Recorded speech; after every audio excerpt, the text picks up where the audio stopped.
It's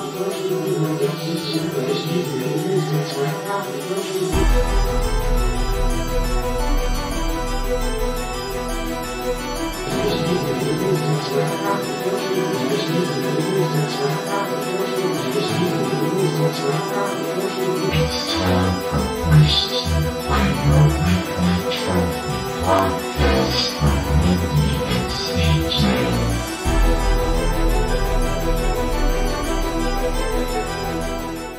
Hey listeners, how you doing? Pull up a chair, come join us for something a little bit different today. We're going to take a little bit of a spooky deep dive, if you like, for Halloween into a couple of games. So what we thought we'd do is we'd split the games up into two sort of bite-sized episodes, if you like, for this week. So you can just jump in and have a little bit of a listen and join. If you haven't played these games, you know, I would probably recommend considering playing them first. They will be a little spoilery, I think, Mindi. Is that fair to say? Yeah, especially with my twist game, it will be a lot spoilery. So yes. And look, to be honest with you listeners, these games, neither of them are very long, and they're, as we'll get into, they're available on many platforms, and they're at quite a reasonable price. So, you know, if they do interest you, maybe play them first, then, you know, pick us up later in the week or whatever. And don't be alarmed, we're still going to do our regular episode. That'll just be out later in the week. So you got plenty of content from us this week. So without further ado, why don't we jump into the first game, Mindi? And the first game is Little Nightmares. It's a puzzle platformer horror adventure game developed by the Swedish developer Tarsier Studios and published by Bandai Namco Entertainment for Microsoft Windows, PS4, Nintendo Switch, and the Xbox One. So, Mindi. Yes. Initial thoughts. What do you think? How did this game strike you? I liked it. I was worried because it has a reputation, which made me think it's probably overrated. But I liked it quite a bit. Going into this game, I didn't really know anything about it. You know, you actually suggested this game, which is fantastic, but I didn't know anything about it. So I went in with a very open sort of slate, I suppose, listeners. And just to give you an idea, if you don't know sort of what it is, we said it's a puzzle platformer. It's quite heavy on the platforming at times. I think that's fair to say, Mindi, or maybe unorthodox platforming, if you like. And I'd also go as far as to say there are some sort of puzzle elements to the game as well. I don't know if you'd agree with that. Well, puzzle, yeah. I think there's a lot of stealth-ish in this game as well. Yeah. Because you can't fight, so you're either platforming, running, or hiding. Very much so. In fact, I don't know how you felt this, I'm sure we'll get into this, but I actually felt that there was more of that in the, for me personally, I found, and listeners, to be honest with you, if this game hadn't come up in this deep dive, I don't think I would have ever played it. I definitely probably wouldn't have played past the first chapter, which would have been a shame, because the most terrifying thing in this game for me, Mindi, was definitely the controls. I found the controls very challenging. Well, at the start, anyway. They can be. It's not a good choice when you have you have to hold the R2 trigger to pick up something and keep holding it to keep holding the item, which I get. What I don't like is when you're climbing, and it's a platforming game, so you're climbing ladders and stuff. When you jump onto like a ladder, you hit R2 to grab the ladder, but you have to keep holding onto it to keep holding onto the ladder. It's a lot of kind of finger Olympics, I guess. yeah, it's very, very much so. And look, we'll get into that too, but I don't, listeners, if you have started this game and you're like me and you're just like, whoa, or you've read about the controls being bad, I would definitely encourage you, to persist. I found that the peak challenge of the game was definitely in the first two chapters. I thought you get more familiar with it, obviously, but I thought it got a lot easier and it flowed a lot better in the third, fourth, and fifth chapters, predominantly because I became more accustomed to the controls and their quirks, I think. So, just going briefly into the story, and I mean, there is a story here, isn't there, Mindi? There is. We should have started by saying we are just covering the base game here. Neither of us had enough time to finish the DLC, so we're not covering the DLC. My understanding is that there is stuff that is explained in the DLC, but there's still a lot of open-ended or interpretable things in this game, even after the DLC. Yeah. Yeah, very much so. So with that in mind, we start off now. They never name the character, so we can just call her Girl in Raincoat if you like, or the Well, girl. she has a name. Her name is Six. Oh, see, okay, yes, okay. So a number, we call her 6 if you like. I mean, and the No, that literally is oh, it literally is her name. see, I missed that. She's not named in the game, but it is her name. Oh, so how do you know that? It's from, I mean, I know it just because of the game's reputation, so I knew going in that her name was Six. Hmm. But I think it's in like all of the marketing and stuff. And like if you read the book, like the back of the box, it says like you play as Six. But like in the game, she's never mentioned as Six because there's no dialogue, there's no kind of written things to look at. So there's no way to figure it out in the game that I know of. No, I would agree with you. So okay, so 6, and it's her progress, I suppose, through 5 levels in the base game: the prison, the lair, the kitchen, the guest area, and the ladies' quarters of what is essentially a ship. I'm right there, aren't I? I mean, it is a ship, a giant ship that you're the Maw. Yeah, that you're in, and so you sort of start off in the below the sea level, if you like, in this thing called the prison, or below decks or whatever, and you're slowly making your way up through very dark, very sort of confining. I don't know. There are sections in this game that almost make you feel claustrophobic, if you like, Mindi. I think where you're actually traversing through like pipes and sort of little tunnels and stop gaps and things like that. I don't know if you found that yourself. Yeah, well, it's more for me that the game. What I liked is that the game subtly reminds you that you're on a ship. I forgot because I played like the first level, and then like 2 days later I went back and continued. In that time, I'd forgotten that I was on a ship, and until I was like, why are there so many kind of ducks that I'm crawling through, and why are there so many Dutch angles?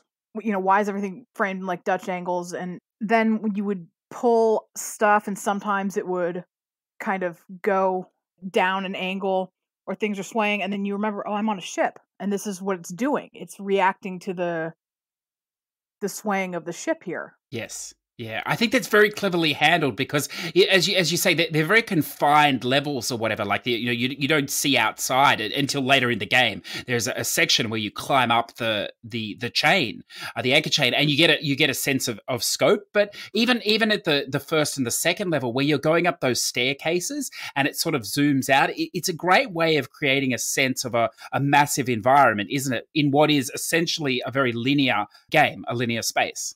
It is, yeah, and it plays with especially with that kind of massive. It plays with your sense of scale here, because Six is a child, but if you think about the scale of the adults around, they're massive.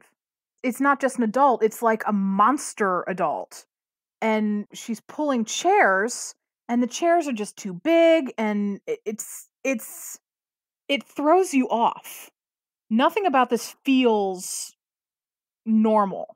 You could be in a room where nothing is going on, but you're like, but I'm looking up at the scale of my character standing next to this chair, and it doesn't make sense, and it's confusing.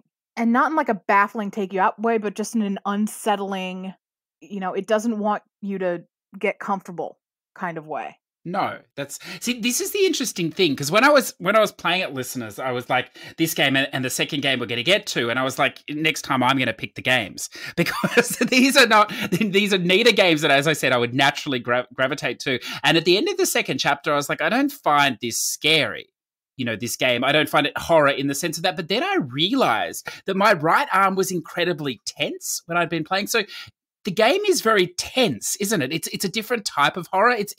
I hesitate to say survival horror, but in a way it is, because the monsters, if you like, or the enemies that you counter, you can't beat them. So most of the time it's a matter of outrunning them, isn't it? And staying ahead of them. And it's that tension that comes with it. So it's not like I don't know, perhaps you had some, but I didn't really think there were any jump scares or anything like that this game relied on. It was just that slow building tension, so that by the time you hit the third and the fourth chapter, you did feel this constant push of moving forward. And I mean, there are a lot of sort of time sequences, aren't they? That the time limits for certain things become smaller in the latter chapters. Mm-hmm. So it does have that sense of push forward. And that's one of the reasons I want to do this. This was your choice of game. I sent a list of games that I thought we could both do in a reasonable amount of time, and you picked Little Nightmares. Yeah, no, I did You want can't to play put all of this on me. No, but I am glad no. you liked it. Yeah. Well, I didn't like it at the start. That was my point. But the more I played through it, I definitely did like it. Yes.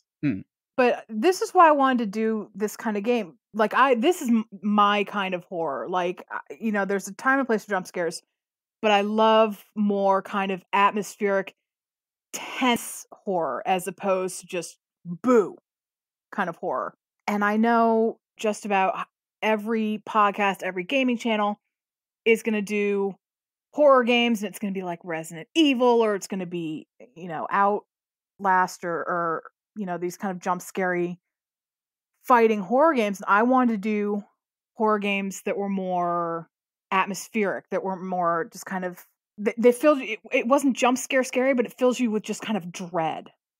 The things that are creepy and not necessarily just go at you with loud noises and flashing lights and, Yeah, I agree. And I think it's that, I mean, I could see people playing this, and I think the way you play it would definitely affect how much of that atmospheric horror and tension you sort of got. Like if you just played it as I could almost see you playing this as like a platformer, and you just sort of not acknowledging the sort of enemies, if you like, or the giant grotesque figures and stuff like that, and you just play it that way. But if you sort of, as you say, if it hits you and you stop, like I thought, as you said, things are exaggerated to the max or whatever, and I suppose the human style, the big human other characters or enemies, if you like, they have these grotesque faces that are similar to like a Francesco Goya painting, if you like. It's just morbid and demonic, if you like, and dark and twisted and morbidly obese, all these things that you think of, and it's just it's just grotesque. It's lovely. In a way, I think that you don't see in, well, I suppose in horror, do you? Like it's usually to one side or the other, these sort of shock games or something. It's to the extreme so much, and this is sort of, it's almost like a painting, I suppose, in a way. I thought it was so well crafted with the graphics. If you get what I'm saying there, Mindi. I do. Yeah, I think this game nails its visual aesthetic. I don't know. I don't know if I follow you on Goya. That's interesting. I never really thought about that.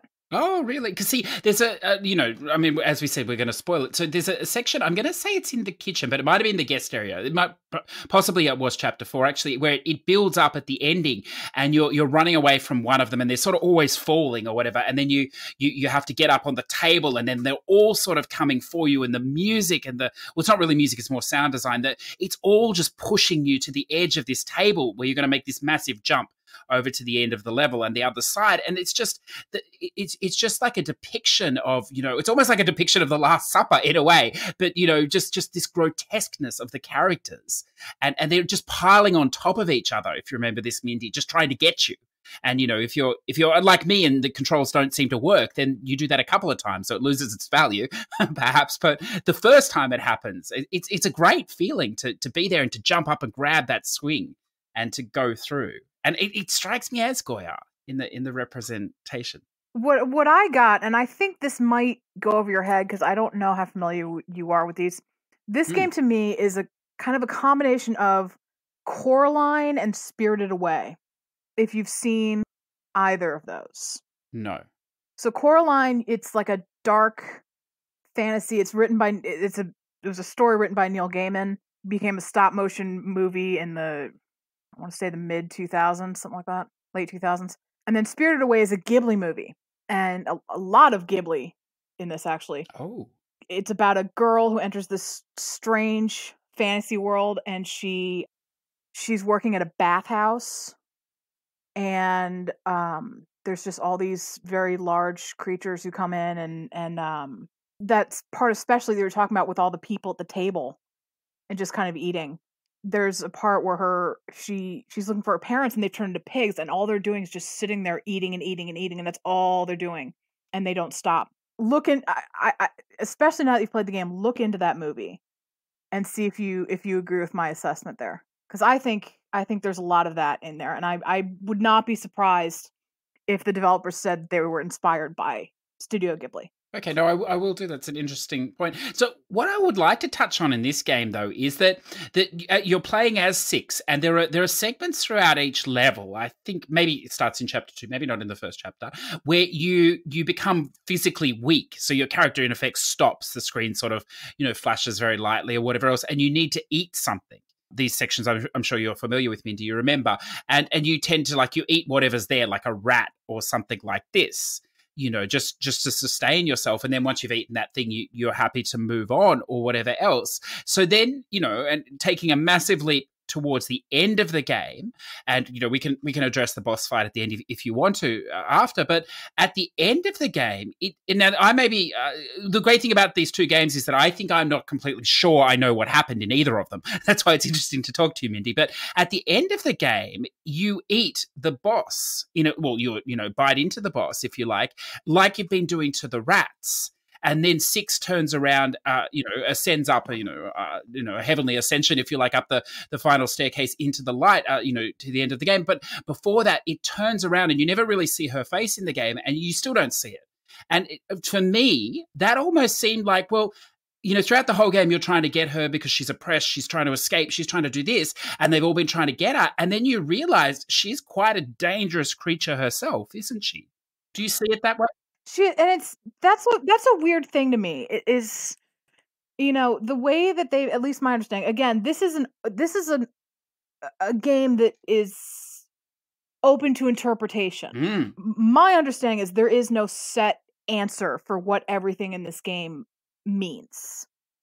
Because I did do some Googling and stuff before we recorded, and everything I saw said open to interpretation, basically.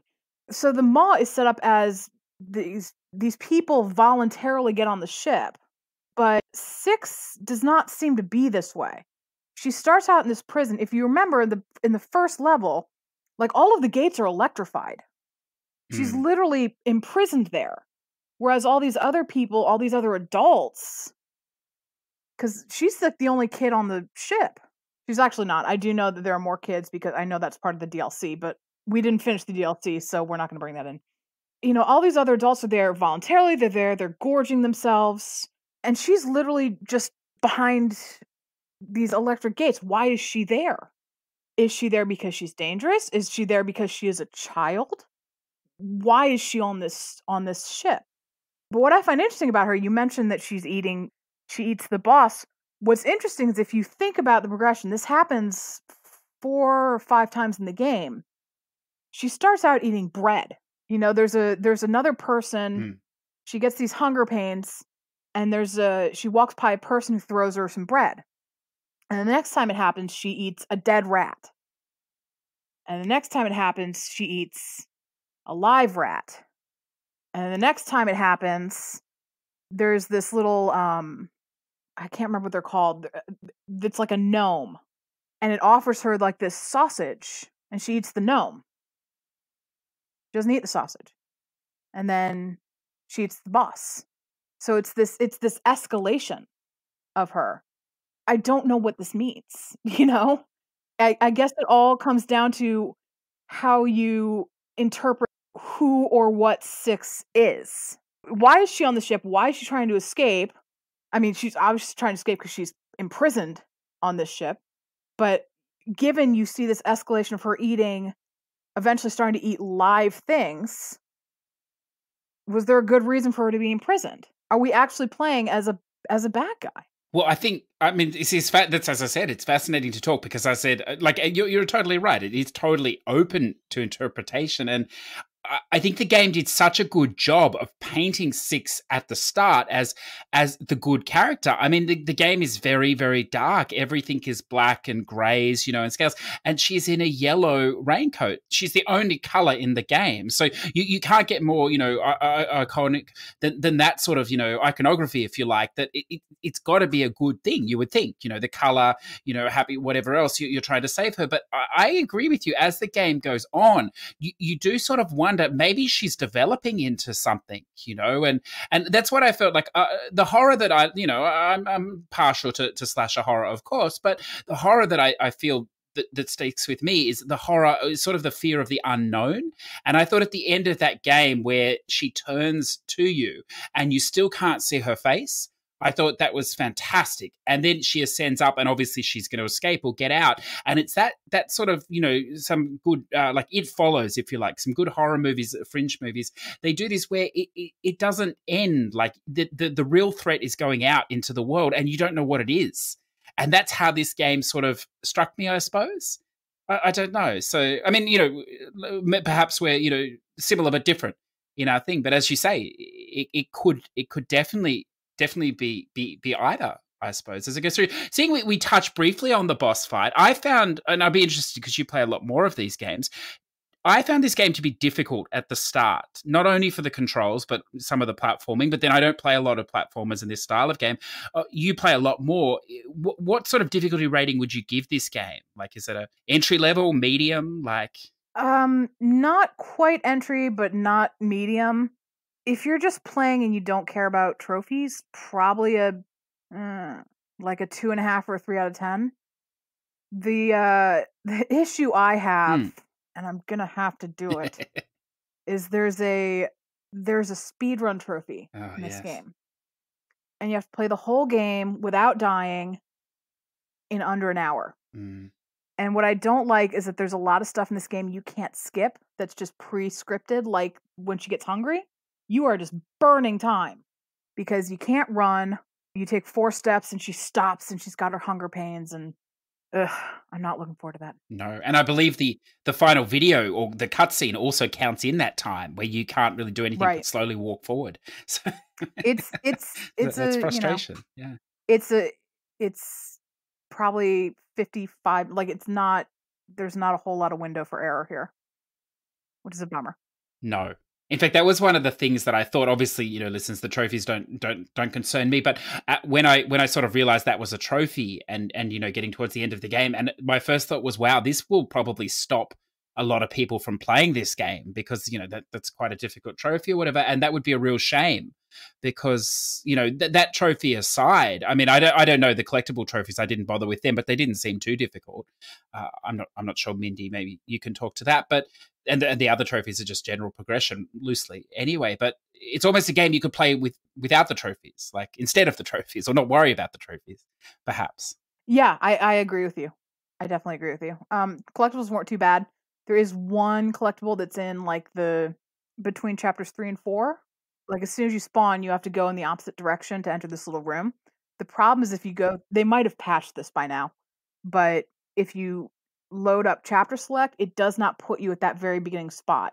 It puts you in like the first room proper of the next chapter. So if you miss that one little collectible, you have to play through chapter 3 again. They may have patched it.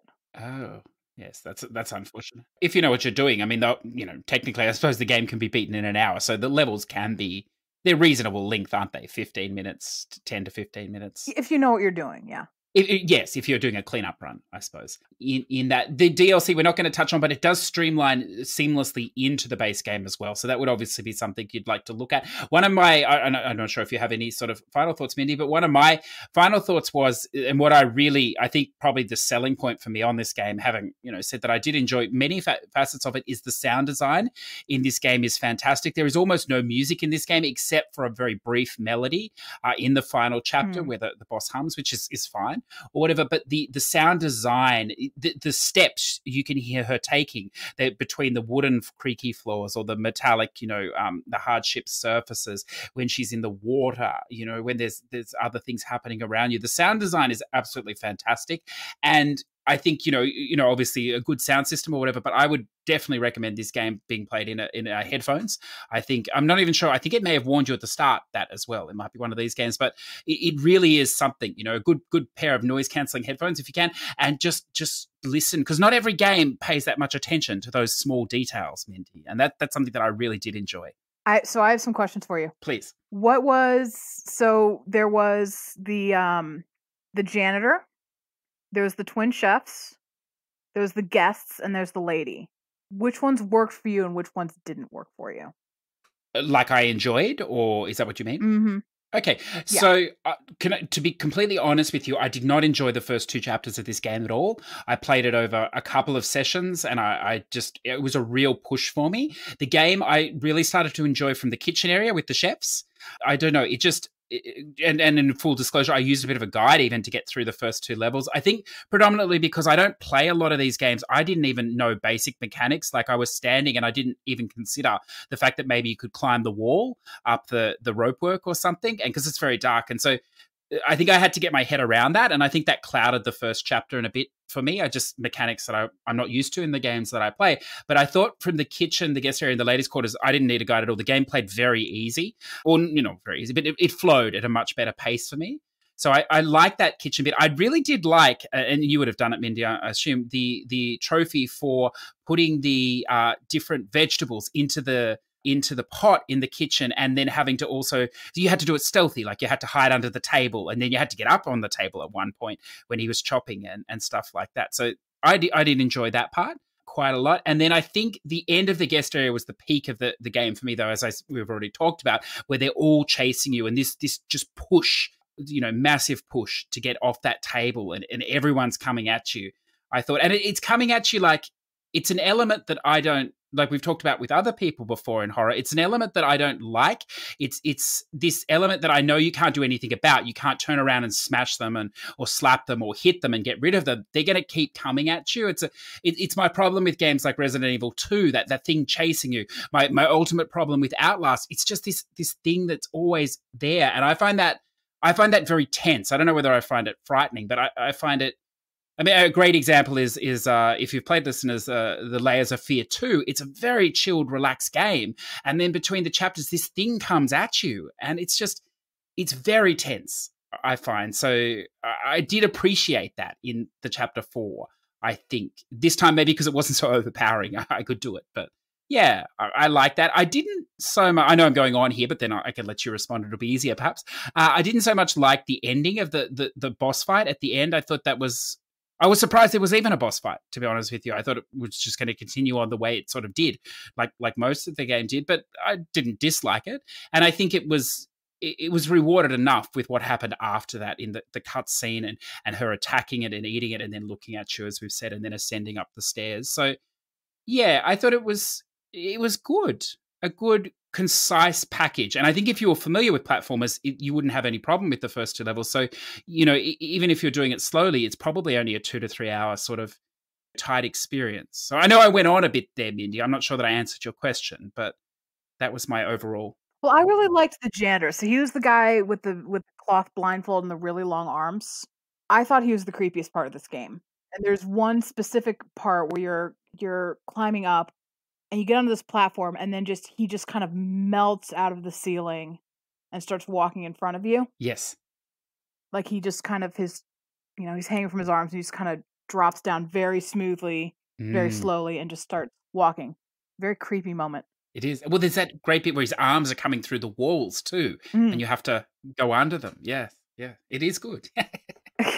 I did not. I'm with you. I also did not like the boss fight. I didn't like that there was a boss fight. It felt like they put it in there just to have a boss fight.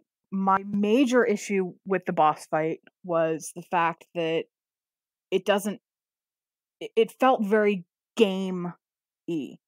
It didn't track as to why this happened. So yes. Throughout, and this is something I wanted to bring up, is that throughout the game there's 2 mirrors that are intact, and one of them you break and go through it, and the other one is the one you ultimately use to defeat the boss, the lady.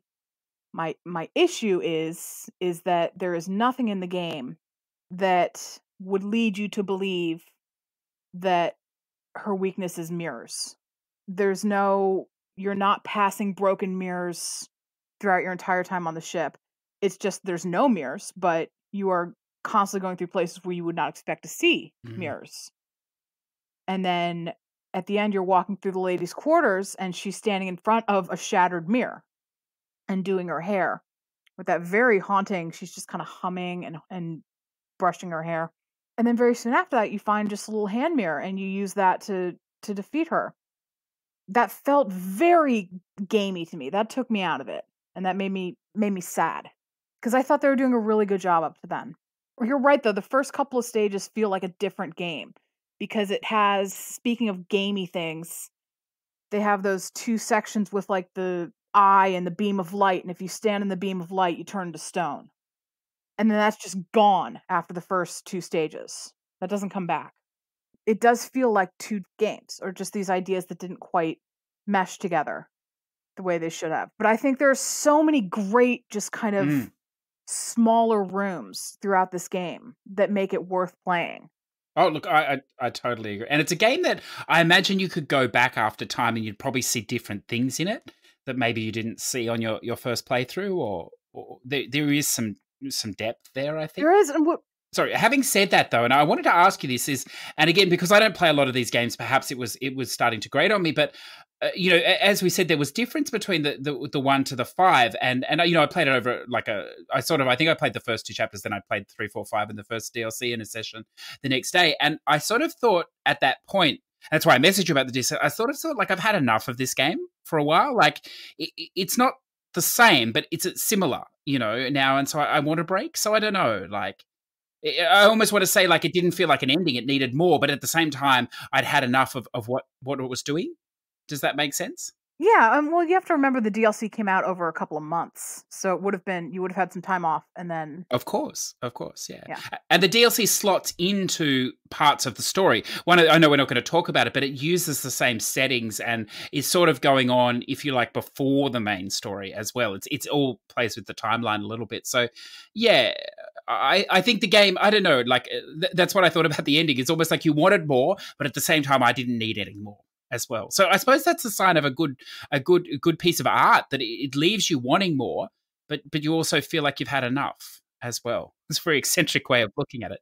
This is one of those things that you get more out of it if you really embrace the multimedia concept of it.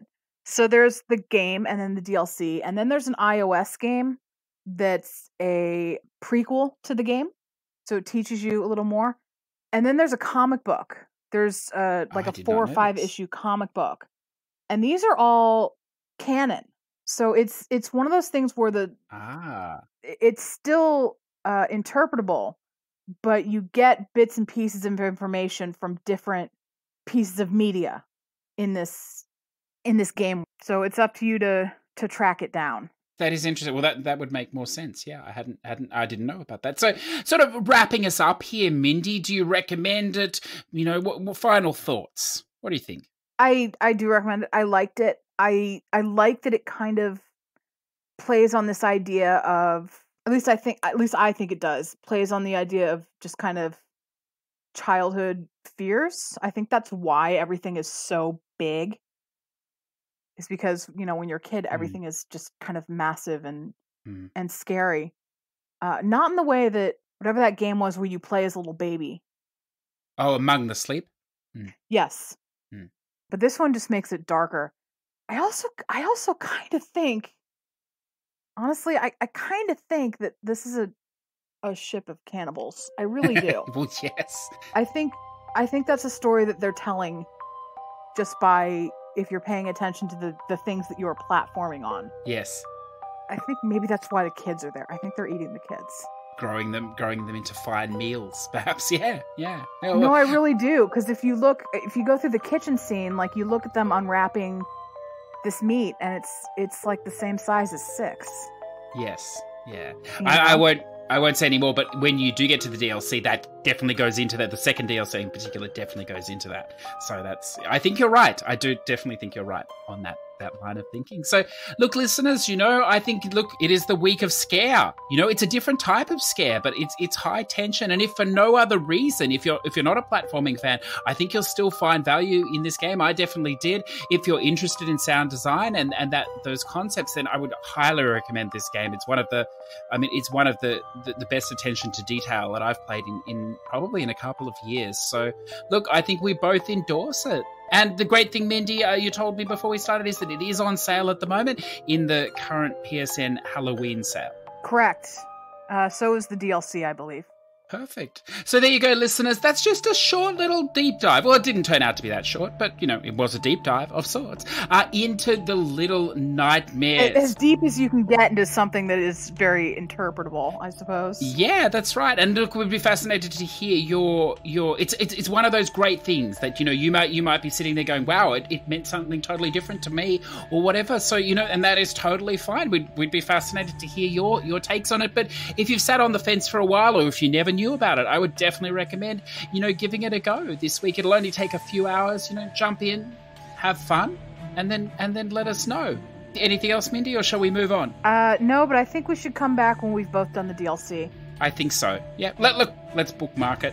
So, listeners, you know the spiel. If you're trying to find us, we're on all good podcast providers, yada, yada. You can catch it at the end of the main episode. You can, of course, reach out, comment, or, let us know what you thought on Twitter at push2plat, or you can send us an email at push2plat@gmail. This will also be on YouTube if you want to leave a comment there. And our Discord will be in the show notes if you want to join us. So, a little bit of a shorter episode today. Expect another one in a day or two, and then our main one by the end of the week. We hope you have a great week, maybe a spooky week. Catch you soon. Ooh.